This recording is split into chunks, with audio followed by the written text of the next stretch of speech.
Hi everybody, this is Judy at Judy in the Kitchen. Today we're cooking green beans with tomatoes. I have my skillet warming up over just above medium heat and it's feeling warm, so I'm going to go ahead and work with this. I'm going to add 1 tablespoon of extra virgin olive oil. I'm going to start by sauteing a half a cup of diced yellow onion. And we're going to leave this in here not for very long, like this, just about a minute or two, just enough to get it started. I will be working with fresh green beans, and you can see these are fresh green beans that I've washed and trimmed, and this is 12 ounces of green beans. You could use up to about a pound.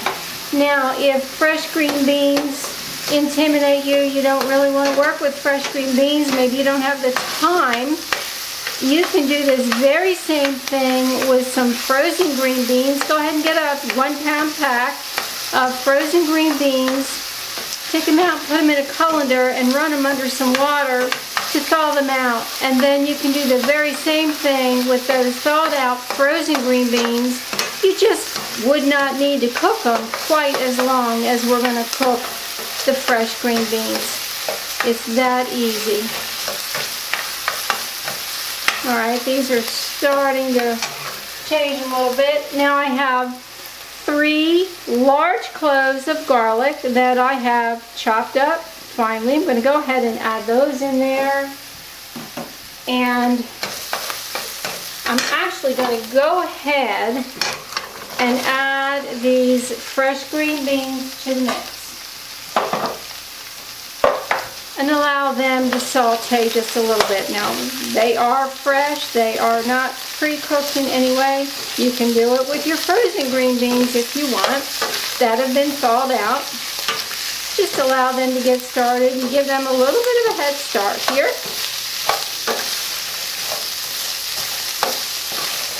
Really is not hard to cook this dish, and I'd say probably the one thing you could cut out would be the fresh and going to frozen. That would save you a little bit of time, but the fresh green beans are so good. Why not use them if you can? Alright, now stir that up just a little bit, sauteed it. I'm going to go ahead and add 1 14-ounce can of diced tomatoes with the juice. These have not been drained in any way. I want that juice in there. Now that's going to give us some juice that's going to help these tomatoes to cook. And after we season a little bit, we're really just going to allow these to cook just long enough for those green beans to get as tender as we want them to be, not to the point of being mushy, unless of course that's what you want. Now I've got 1 teaspoon of dried basil. I'm going to go ahead and add that in there. And then we're going to add some black pepper. And we're going to add a little bit of sea salt to this. Alright, now all I'm going to do is allow this to simmer with the lid on, and occasionally I'll go in and stir it.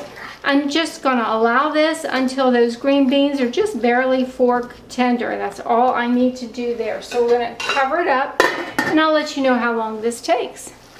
Alright, my beans have cooked for right at 10 minutes is all it took. And now these are fresh green beans. If you're using frozen ones that were thawed, it would not take anywhere near this amount of time. Just a few minutes and you can call those done. Alright, I'm turning the heat off